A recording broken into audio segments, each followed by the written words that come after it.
Môre Kos. Is lekker om jou hier te hê. Gewoonlik moet jy by die hek sit en in die hek vir almal oopmaak daar by Leeupoort om in te kom. Dink hierdie ene kom nie mooi, bietjie harder asseblief. Daar's. Ek kan jou myne leer. Ja, gewoonlik moet jy die hek oopmaak sodat almal kan kerk toe kom. Maar jy's daar en gelukkig ons is bevoorreg vandag om jou hier te kan hê. Dankie wel. Ja, hier by ons te hê. En jy's hier met 'n spesiale doel. Die doel is die Here. Ek het begin hier tydens die vloede en die ramp Februarie maand om vir almal wat so gepraat van hoe groot die skade is en die verliese is. En ek het toe vir mense gevra, maar as daar iets in jou lewe gebeur waar die Here iets goeds doen en dit 'n positiewe effek het, kom getuig daarvan. Hy het so 1 of 2 mense kom getuig daaroor en Gas het ook al 'n paar maande terug vir my gesê. Hy het ook iets om te sê of hy teenoor my getuig en ek het gesê kom Gas, jy moet kom. En die tyd was nog nie reg nie en toe gebeur dit. Toe's vandag die dag. Daarom is dit vir ons lekker om jou hier te hê.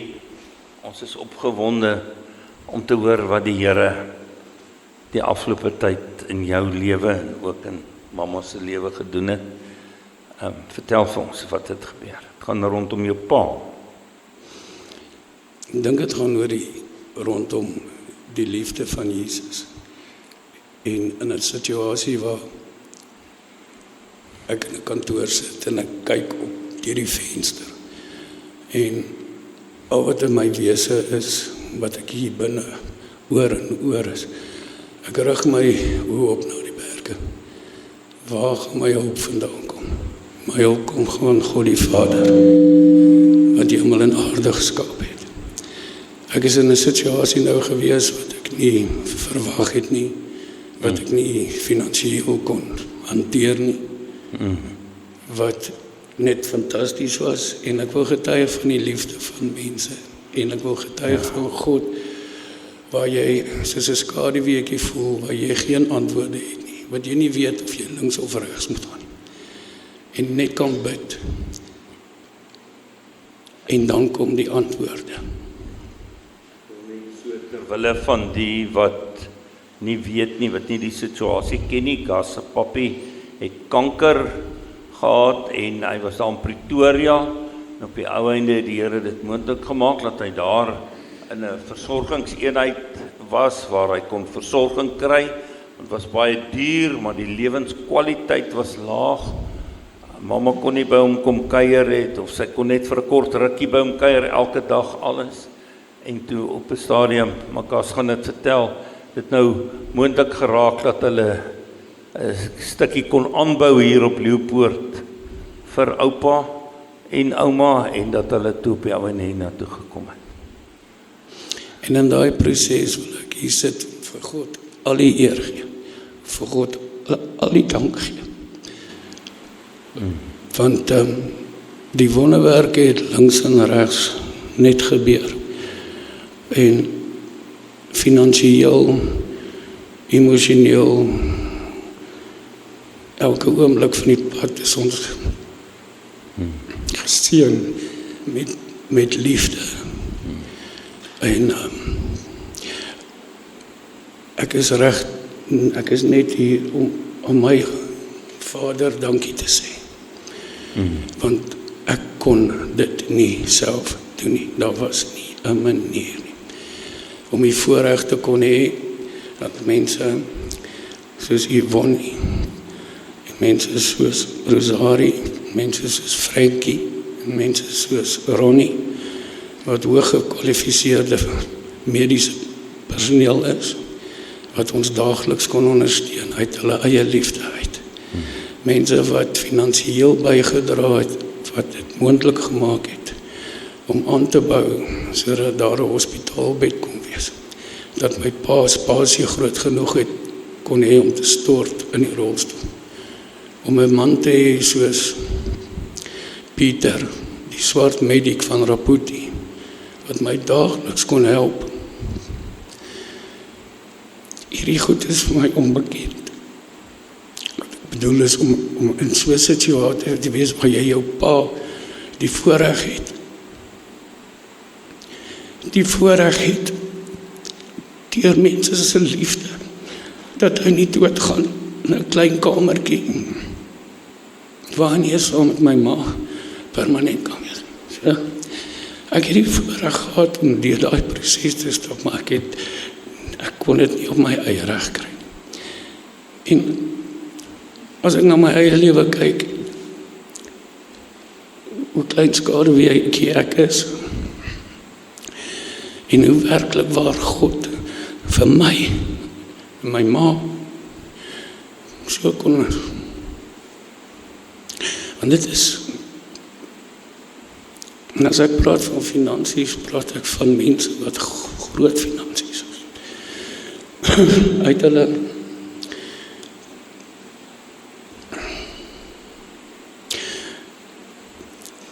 en dan die voorreg om my pa te laat gaan onder sy huis wat hy 43 jaar gelede hier op Leeupoort gebou het. En 'n hele sirkel het plaasgevind. Waar ek nou die voorreg het om my ma te hê by my. Sy het 'n keuse of sy nog Pretoria toe wil gaan terug of hier wil bly, maar dis 'n keuse. Maar die liefde, Willem, God se liefde, wanneer jy voel, daar is geen antwoorde nie. Daar is geen, maar daar is net hierdie behoefte, Here, help. En is absoluut net in so 'n tyd, waar 'n mens net, dit wat die Bybel sê, en dit wat Sondag gepreek word, en gepraat word oor God is liefde, jy kry dit hande en voete, en dit is so oorweldigend, want die verskil is so groot tussen wat dit sou wees en wat dit is. En al die eer aan die Here. Laat ons almal wat daar in Leeupoort is, wat die situasie ken ook, getuies kan wees van hoe die Here in 'n krisistyd, baie keer gaan mense deur 'n krisis, en hulle vra vir die Here, maar Here, hoekom hierdie krisis? En in hierdie krisis van jou pa se siekbed en sy agteruitgang en sy sterwe, kom die Here en hy het soveel warmte en liefde en omgee en net daar wees en ja, en dit is net amazing. Dit maak 'n ongelooflike verskil. Al die eer aan hom. Al die eer aan hom. Baie dankie. Kom ons sit net so, dan bid ons saam. Here, ek wil hierdie geleentheid, ons wil hierdie geleentheid gebruik maak om net vir Gas en vir sy mamma Petro aan U op te dra vir die pad wat voor lê.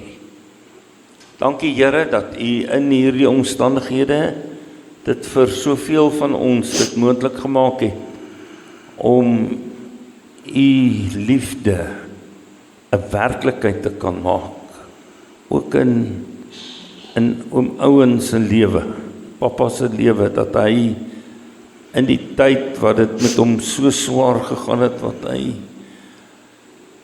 nog beswaarlik kon praat, dat wanneer hy bid, dat hy net al die eer, 'n lofgebed en 'n dankgebed teenoor U bid,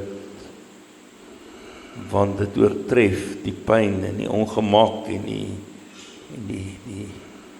omstandighede van dit wat gebeur by verre. Baie, baie dankie Here, dat U so 'n groot verskil in gewone mense se lewens kom maak. Dankie dat ons daarvan kan getuig, en dat ons vanoggend, soos Gas sê, al die eer aan U bring. In Jesus se naam. Amen. Amen.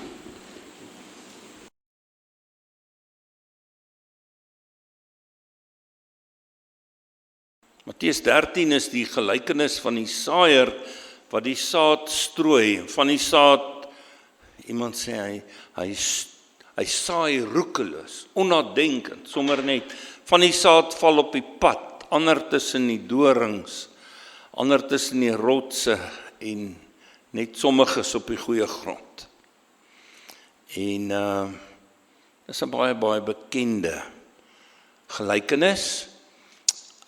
Dis die laaste in ons reeks, hierdie system update reeks wat ons doen, en ons gaan, terwille van die tyd, gaan ons nie, want dis eers die gelykenis, die eerste 7 verse, is eers die gelykenis, en dan is daar so 'n stukkie wat onderbreek, ek dink dan nie van vers 19 af, ja, van vers 19 af, dan verduidelik Jesus die gelykenis, maar ons gaan net iets van vers 19 af lees, terwille van die tyd.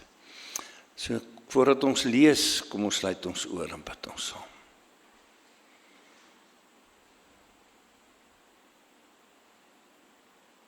Here, wanneer ons so in U teenwoordigheid by mekaar kom, dan besef ons iets van ons geringheid, hoe klein ons voor U is.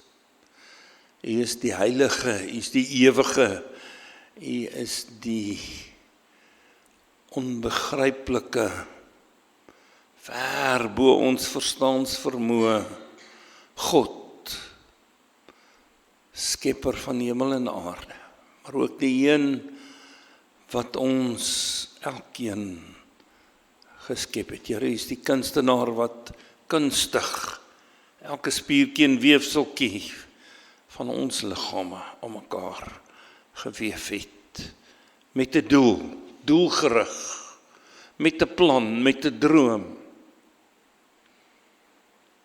En so het U Uself aan ons kom openbaar. En daarom is ons hier vandag. Ons is hier want U het met ons moeite gedoen, U het na ons toe gekom, ons kom besoek, ons kom dring deur die Gees, ons harte omgebuig na U toe,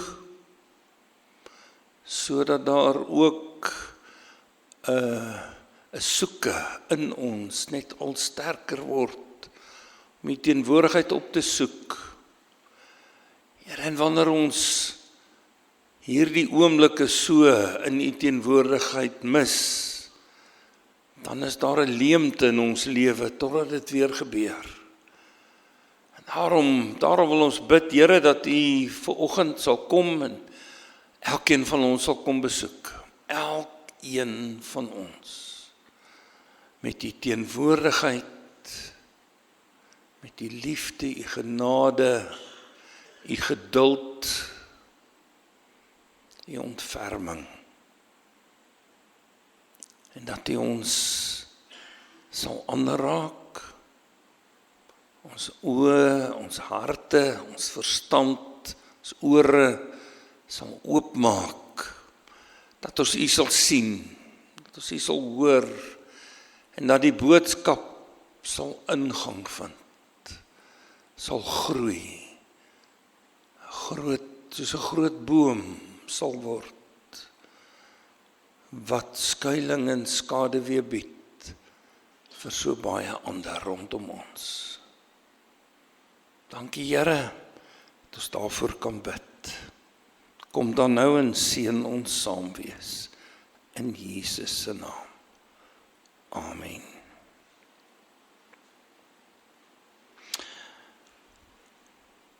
Goed, vers 19. Ekskuus.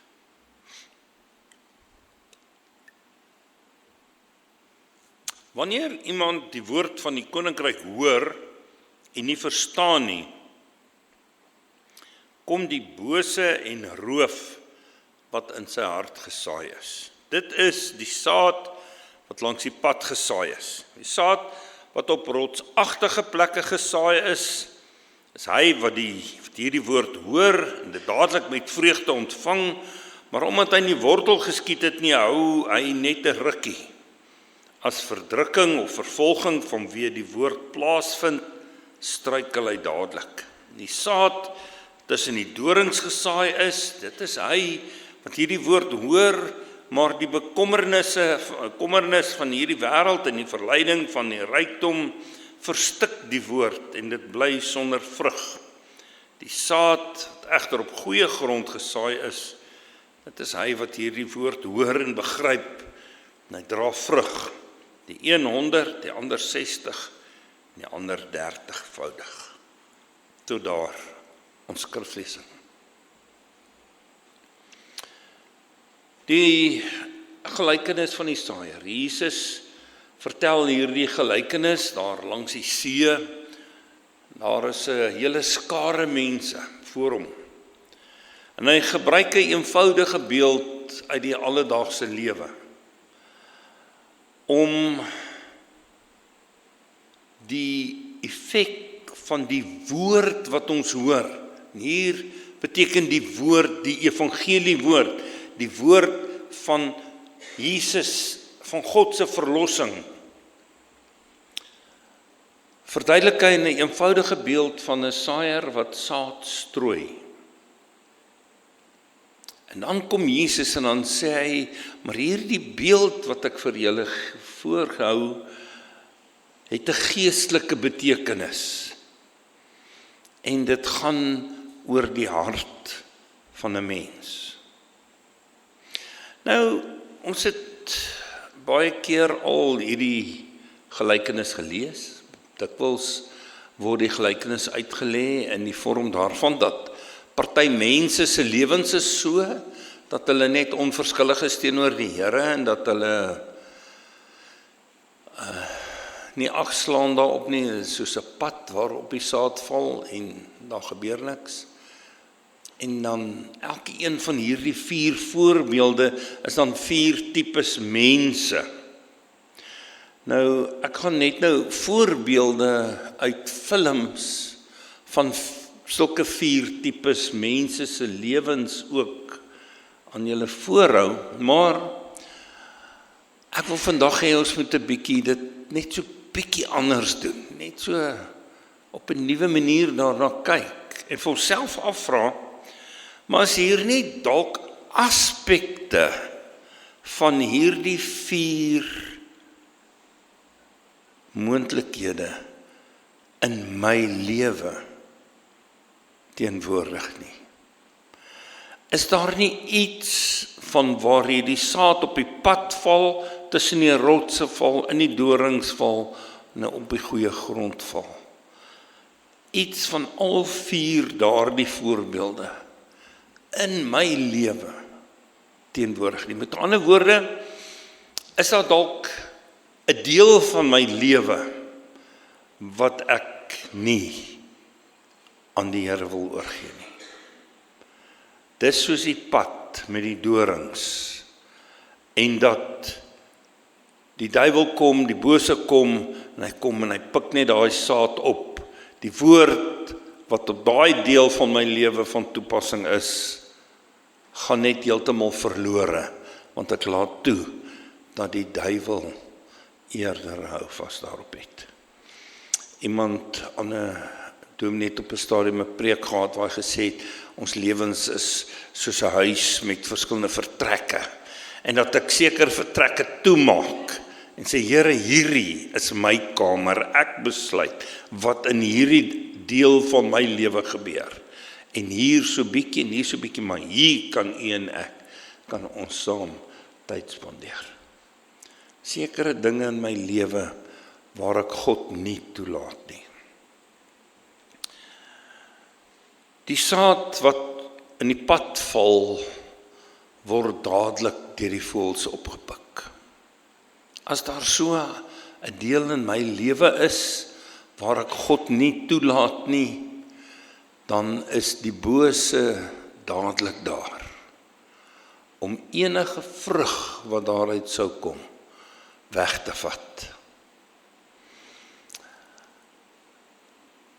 En dan word 'n mens se lewe of daardie aspek van jou lewe so bietjie rondgesoek na films.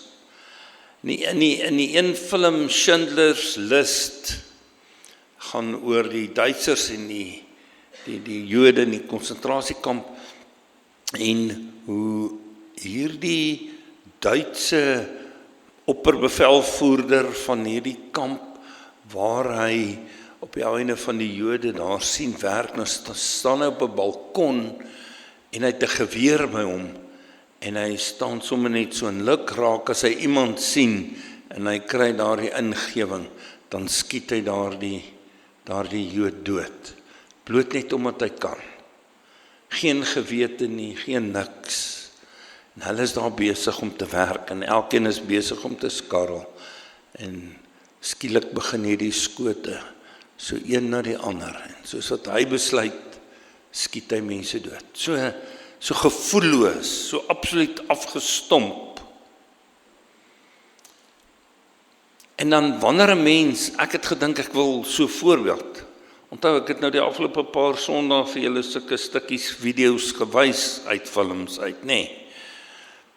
En toe het ek gedink ek wil dit vandag doen, maar dit is net ontstellend. 'n Mens wil dit nie sien nie. En wanneer ons so dink daaraan, dat as so iets my so ontstel, en ek dink aan my eie lewe, en daar is moontlik iets in my lewe, waaroor ek op so 'n manier beheer wil hê, wat totaal en al indruis teen God se wil, maar ek wil dit vir myself hou. En wanneer ek die woord hoor, wanneer ek hoor God sê in sy woord, dit is wat moet gebeur, dan is ek doof, dan is dit soos saad wat op 'n klipharde pad val. En die voëls kom, die bose kom, en hy kom pik dit weg. Dit het geen effek op my lewe nie, want ek neem besluite daaroor en ek sluit God uit. Daar is sulke aspekte in ons gemeente, in lidmate van ons gemeente se lewe, van ons lewens. En dit is belangrik dat ons moet introspeksie hou en dat ek vir die Here moet vra, maar Here, wat is dit waar ek U wil uitsluit en net my eie wil doen, heeltemal teenoor U wil? Kom ons bid saam. Here, U sien die plekke in my hart, in my lewe, waar my hart hard geword het. Ek weet, dit hoort nie so nie. Here, ek is skaam daaroor wanneer ek nou so in U teenwoordigheid voor U kom en ek dit moet bely. Miskien is ek bewus van die watter aspekte dit is. Miskien is daar sulke aspekte waarvan ek onbewus is. En daarom is my gebed, Here, breek die pad oop, breek die harde grond oop, spit dit om, maak dit sag, bemest dit, sodat my lewe net nog meer 'n tuin, ontvanklik vir U woord kan wees. Here, ek wil nie hê dat die vyand U saad van die lewe uit my lewe uitkom steel. My vreugde, my lewensgeluk, my kwaliteit saam wees met U nie. Gee dat U waarheid wortel sal skiet in my lewe. In Jesus se naam. Amen. Die tweede gedeelte is die saaier wat saai tussen die rotse, waar die grond net vlak is. Met ander woorde, dit is iemand wat die evangelie hoor, wat die goeie boodskap van God hoor en opgewonde raak en sê, ja, ek wil deel hê hiervan. Maar dis net vir 'n kort rukkie, omdat die grond vlak is, kan daardie boodskap nie wortel skiet nie. En dit is maar 'n kort rukkie, en dan val ek maar weer terug op die ou dinge. Een van die films wat ek gedink het wat ek as voorbeeld wil gebruik, is The Prince of Egypt, waar koning Farao, wanneer die Egiptenare, wanneer Moses na die Farao toe kom en met die Farao praat en onderhandel dat die volk moet gaan, is daar oomblikke waar die Farao se hart sag word en dat hy op 'n stadium dit oorweeg, maar die volk moet maar gaan. En net so ruk daarna dan verhard hy weer aan sê nee.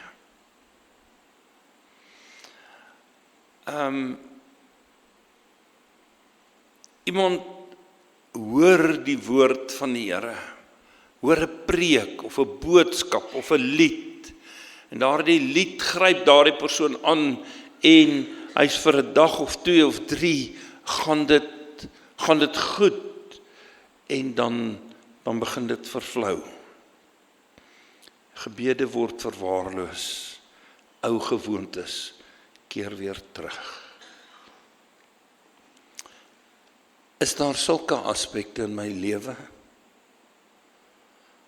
Is daar sulke dele, aspekte van my dag, my lewe, my toekoms, wat ek sien, wat ek soms vir die Here gee en waaroor ek bly is en sê, Here, dankie dat U ook in hierdie deel van my lewe koning is, maar dat dit net 'n rukkie hou. Kom ons bid saam. Here, ons is maar emosionele mense. Ons reageer soms vinnig, emosioneel in 'n oomblik meegesloer deur die wonder van U evangelieboodskap, U liefde. Maar ons het nodig dat ons wortels sal hê, wat diep groei in U woord en in geloof. Here, help ons om staande te bly wanneer die hitte van beproewing kom. Help my om standvastig te wees in U genade. Amen. Ek dink as ek aan so 'n voorbeeld kan ek dink dat byvoorbeeld op 'n Sondag tydens 'n preek, dan is dit so wonderlik en ja, Here, ek wil so wees. Maar in die week, wanneer ek tussen my vriende of by die werk is, dan raak ek, dan verdwyn dit wat ek Sondag ervaar het. Die saad wat tussen die wortel, as dit tussen die dorings geval het, 'n bietjie 'n ander nuance, 'n ander aspek, en dit gaan daaroor dat die saad val en dit begin groei en skiet wortel en alles, maar die dorings verdring, daar's te veel onkruid, te veel dorings, en daarom groei daar die effek van die woord nie soos dit behoort nie.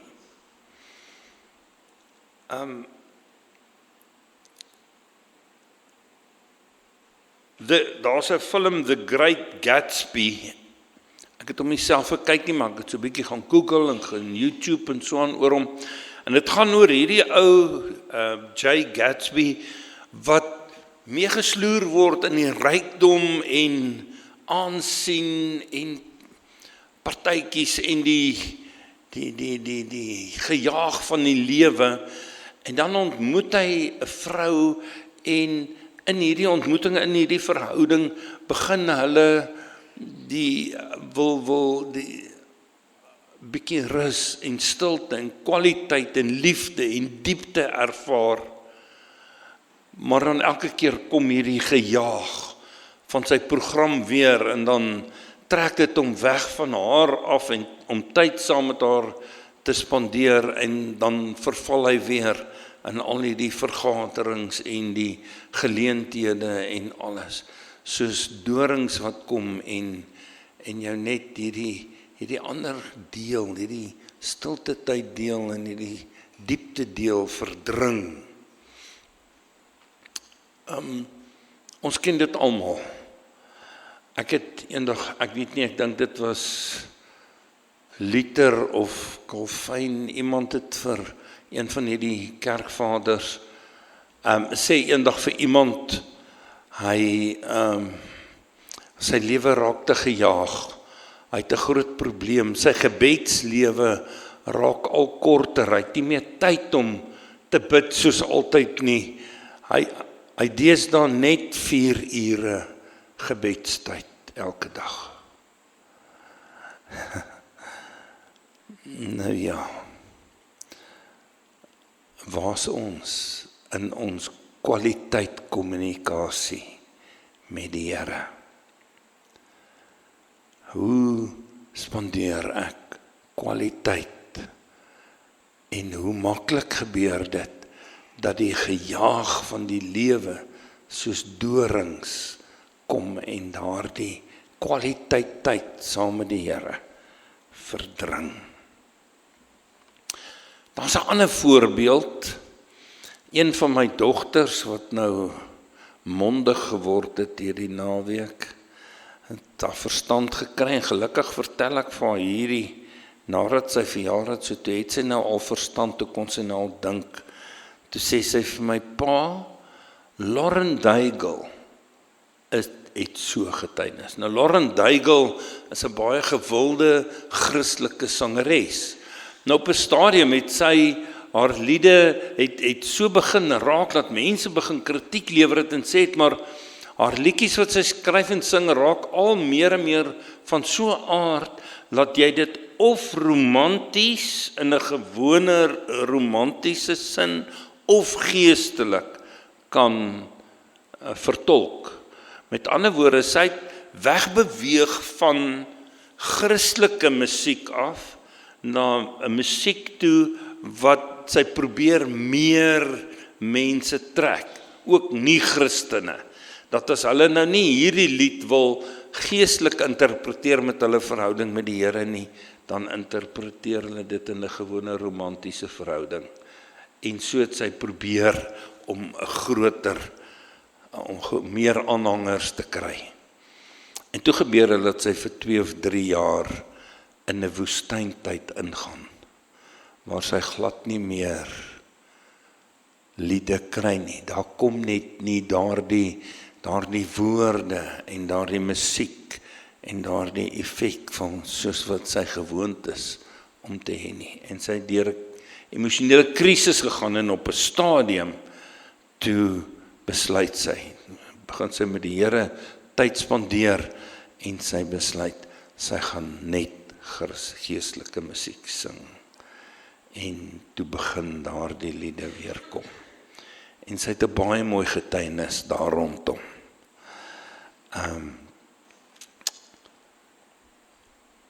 Tyd saam met die Here, meer kwaliteit as tyd met die wêreld. Of terwyl ek met die wêreld besig is, ook met God besig te wees. Die goeie grond, die ontvanklike hart, die een wat God se hart hoor en wat dit inneem en waar hierdie saad wortel skiet. Die film The Soul Surfer van hierdie meisie Bethany Hamilton wat 'n branderplankryer was en baie suksesvol was en toe het sy haai aanval oorleef. Haar linkerarm moes geamputeer word na die haai aanval. Sy het deur 'n krisis gegaan het, sy aan die Here vasgehou het en vir die Here gevra het, Here asseblief, gee vir my sin en betekenis deur hierdie krisis, en toe sy op die ou einde Ekskuus, het sy weer begin branderplankery baie hard oefen en alles, want jou balans en alles is nou weer is anders. En nou sy op die ou einde groot skares begin toespreek oor hoe die Here dit vir haar moontlik maak om weer 'n sinvolle lewe, sinvolle branderplankeryer te kan wees. Is jou lewe 'n oes? Is jou lewe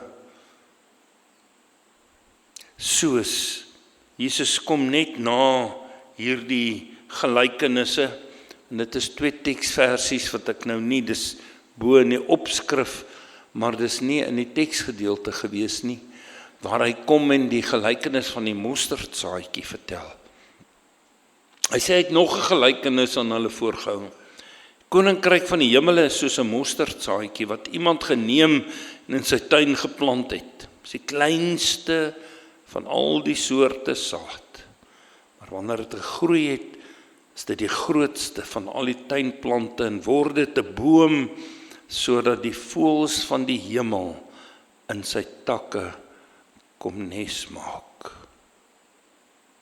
Met ander woorde, iemand wat 'n klein, onbeduidende mensie is, soos 'n klein mosterdsaadjie, wat God se woord, wat ontvanklik is vir sy woord, en op die ou einde is die effek daarvan, dat ander mense nader aan die Here getrek word, ander mense soos voëls kan kom in die takke skuiling soek en koelte onder hom kan kom, in die koelte kan kom skuil teen die hitte. Dat 'n mens se lewe so kan word. Ek het vanoggend iets daarvan beleef in hierdie gesprek tussen Gas en my. Waar die Here net kom en waar hy met klein mensies, ek wil sê onbelangrike mense, sy lewens kom en net kom so oorlaai, omdat hulle ontvanklik is vir sy woord, en omdat hulle uitkoms in hom soek, kom hy en maak hy dit van hierdie situasie 'n boom wat 'n hele gemeenskap raak. Wat ons 'n hele gemeenskap voor God laat staan en sê, Here, wow. Here, dit is next level. Dit is so anders as wat dit normaalweg tussen mense gaan. God is goed. God wil ons seën. Mag elkeen van ons se lewens 'n plek van rus en seën wees vir ander. Soos die voëls wat skuil in die takke van die boom, mag sy koninkryk in en deur ons kom. Mag hy verheerlik word. Amen. Kom ons bid saam. Here, dankie vir die mosterdsaadjie van die koninkryk. So klein, so nederig, en tog die potensiaal van lewe en belofte. En dankie dat U uit klein dingetjies in ons lewens iets groots laat groei. Leer ons om U te vertrou, selfs wanneer ons begin swak of gering lyk. Maak ons harte soos die grond waar U saad kan wortel skiet, sodat ons lewe 'n plek van rus en seën kan wees vir ander. Laat die koninkryk in en deur ons groei, totdat almal sien dat U alleen die groot en getroue God is. Ons bid dit in Jesus Christus se naam. Amen. Ek het vergeet en ek moet dit sê. Ek het gedink aan Toe ek nou oor die mosterdsaadjie nadink, ek het nie aan 'n film gedink, wat ek nou 'n voorbeeld kon stel nie, maar as ons dink aan Charlie Kirk, wat met hom gebeur het daar in Amerika, en wat die effek was na sy dood, dat by sy begrafnisdiens, daardie stadion kan 90.000 mense vat. En hy was oorvol. Hulle moes 2 blokke verder 'n ander arena ook oopstel vir mense om daar te gaan, dit oor die internet kyk op 'n skerm, en daai arena kon 20.000 mense vat. Een persoon, en ek het eintlik baie min van Charlie Kirk gehoor voor die tyd, maar dat hy so 'n effek, sy lewe, so 'n effek, en ja, ek weet, hy's net 'n mens, hy het ook foute gemaak, ook dinge gesê wat mense ontstel en alles, maar in die algemeen, sy lewe so 'n effek gehad het.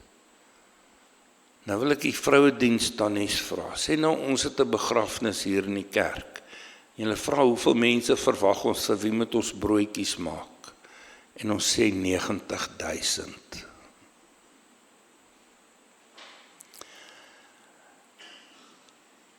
Nou, my vraag is nie, is Charlie Kirk se lewe gewees soos daardie boom, daardie mosterdsaadjie boom nie. My vraag is, wie is die persoon wat Charlie Kirk na die Here toe gelei het? En hoeveel ander Charlie Kirks is daar, wat daardie persoon na die Here toe gelei het? Daar is die mosterdsaadjie. Daai persoon, nie die persoon wat die groot effek het en die duisende mense trek nie, maar daai persoon wat daar agter die skerms, stil, die evangelie getrou getuig. En een vir een kom daar mense tot bekering, wat op die ou einde 'n groot deel maak van God se kerk. Dis wie ons moet wees. Amen.